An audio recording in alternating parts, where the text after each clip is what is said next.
നമസ്കാരം. മലയാളി വാർത്ത ലൈഫിലേക്ക് സ്വാഗതം. 2026 ജൂലൈ 3 വെള്ളിയാഴ്ച. ഇന്നത്തെ നിങ്ങളുടെ രാശിഫലം അറിയാം. തയ്യാറാക്കിയത് ജയറാണി EV. മേടം രാശി അശ്വതി ഭരണി കാർത്തിക ആദ്യകാൽ ഭാഗം. ആചാരാനുഷ്ഠാനങ്ങളിൽ താൽപര്യം വർദ്ധിക്കുന്നതായി കാണാം. സഹോദരങ്ങളിൽ നിന്ന് ഗുണാനുഭവങ്ങൾ പ്രതീക്ഷിക്കാം. തൊഴിലിടത്ത് സ്ഥാനക്കയറ്റത്തിനും പുതിയ അലങ്കാര വസ്തുക്കൾ സ്വന്തമാക്കാനും യോഗമുണ്ട്. കുടുംബത്തിൽ സമാധാനവും സന്തോഷവും നിലനിൽക്കും. ഇടവം രാശി കാർത്തിക അവസാന മുക്കാൽ ഭാഗം, രോഹിണി മകയിരം ആദ്യ പകുതി ഭാഗം.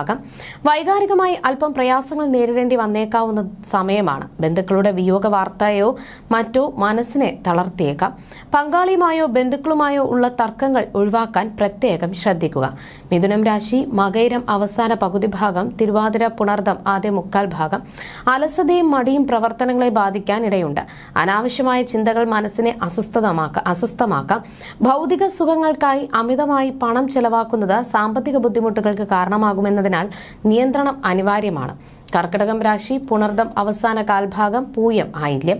വിദ്യാർത്ഥികൾക്ക് പഠനവുമായി ബന്ധപ്പെട്ട് വിദേശത്ത് മികച്ച തൊഴിലവസരങ്ങൾ ലഭിക്കാൻ സാധ്യത കാണുന്നു. കുടുംബത്തിലെ അടുത്ത ബന്ധുക്കളുടെ വിവാഹം പോലുള്ള ശുഭകാര്യങ്ങൾക്ക് നേതൃത്വം നൽകാനുള്ള അവസരങ്ങൾ വന്നുചേരും. ചിങ്ങം രാശി മകം പൂരം ഉത്രം ആദ്യ കാൽഭാഗം.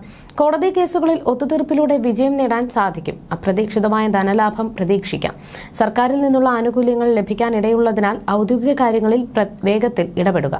കന്യരാശി ഉത്രം അവസാന മുക്കാൽ ഭാഗം, അത്തം ചിത്തിര ആദ്യ പകുതി ഭാഗം.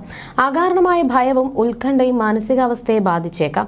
സാമ്പത്തിക സ്രോതസ്സുകളിൽ തടസ്സങ്ങളോ തൊഴിൽ മേഖലയിൽ അപ്രതീക്ഷിത തിരിച്ചടികളോ നേരിടാൻ സാധ്യതയുള്ളതിനാൽ പുതിയ സാമ്പത്തിക ഇടപാടുകൾ ഒഴിവാക്കുന്നതാണ് ഉചിതം. തുലാം രാശി ചിത്തിര അവസാന പകുതി ഭാഗം, ചോതി വിശാഖം ആദ്യ മുക്കാൽ ഭാഗം. പ്രിയപ്പെട്ടവരുടെ വിയോഗമോ അവർക്കുണ്ടാകുന്ന ശാരീരിക ബുദ്ധിമുട്ടുകളോ മനസ്സിനെ വേദനിപ്പിക്കാൻ സാധ്യതയുണ്ട്. എല്ലാ കാര്യങ്ങളിലും അമിതമായ ഉത്കണ്ഠ അനുഭവപ്പെടാം. രോഗാതി ദുരിതങ്ങൾ അലട്ടാൻ സാധ്യതയുള്ളതിനാൽ ആരോഗ്യത്തിൽ അതീവ ശ്രദ്ധ പുലർത്തുക. വൃശ്ചികം രാശി വിശാഖം അവസാന കാൽഭാഗം, അനിഴം തൃക്കേട്ട. ആരോഗ്യസ്ഥിതിയിൽ ഗണ്യമായ പുരോഗതി കൈവരിക്കുന്ന സമയമാണിത്. ദീർഘകാലമായി അലട്ടിയിരുന്ന രോഗാതി ദുരിതങ്ങളിൽ നിന്നും ശാരീരിക ബുദ്ധിമുട്ടുകളിൽ നിന്നും ആശ്വാസം ലഭിക്കും. പുതിയൊരു ഉന്മേഷം അനുഭവപ്പെടും. ധനുരാശി മൂലം പൂരാടം ഉത്രാടം ആദ്യ കാൽഭാഗം. തൊഴിൽ രംഗത്ത് പുതിയ അവസരങ്ങൾ വന്നേക്കാമെങ്കിലും വരുമാനത്തിൽ ചില ഏറ്റക്കുറച്ചിലുകൾ കാണുന്നു. ഔദ്യോഗിക കാര്യങ്ങളിൽ കൂടുതൽ ശ്രദ്ധ കേന്ദ്രീകരിക്കേണ്ട സമയമാണ്. മകരം രാശി ഉത്രാടം അവസാന മുക്കാൽ ഭാഗം, തിരുവോണം അവിട്ടം ആദ്യ പകുതി ഭാഗം.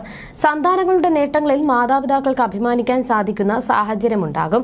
എഴുത്തുകാർക്കും കലാകാരന്മാർക്കും കീർത്തിയും ധനലാഭവും കൈവരും. പുതിയ സുഹൃത്ത് ബന്ധങ്ങൾ ജീവിതത്തിൽ സന്തോഷം പകരും. കുംഭം രാശി അവിട്ടം അവസാന പകുതി ഭാഗം, ചതയം പൂരുരുട്ടാതി ആദ്യ മുക്കാൽ ഭാഗം. സുഹൃത്തുക്കളിൽ നിന്നോ കുടുംബങ്ങളിൽ നിന്നോ അപ്രതീക്ഷിതമായ എതിർപ്പുകൾ ഉണ്ടായേക്കാം. പ്രിയപ്പെട്ടവരുടെ ആരോഗ്യത്തിനായി കൂടുതൽ സമയം ചിലവഴിക്കേണ്ടി വരും. ശ്വസന സംബന്ധമായ ബുദ്ധിമുട്ടുകൾ ഉള്ളവർ കൂടുതൽ ശ്രദ്ധിക്കണം. മീനം രാശി പൂരുരുട്ടാതി അവസാന കാൽഭാഗം, ഉത്രട്ടാതി രേവതി. വിദ്യാർത്ഥികൾക്ക് പഠനത്തിൽ മികവ് പുലർത്താനും ഉന്നത വിദ്യാഭ്യാസത്തിന് അവസരം ലഭിക്കാനും സാധ്യതയുണ്ട്. പുതിയ ബിസിനസ് സംരംഭങ്ങൾ തുടങ്ങാൻ ഏറ്റവും അനുയോജ്യമായ സമയമായതിനാൽ പദ്ധതികൾ വേഗത്തിൽ നടപ്പിലാക്കുക. ജ്യോതിഷ സംബന്ധമായ നിങ്ങളുടെ സംശയങ്ങൾക്കും പരിഹാരങ്ങൾക്കും ജയറാണി EV 9746812212.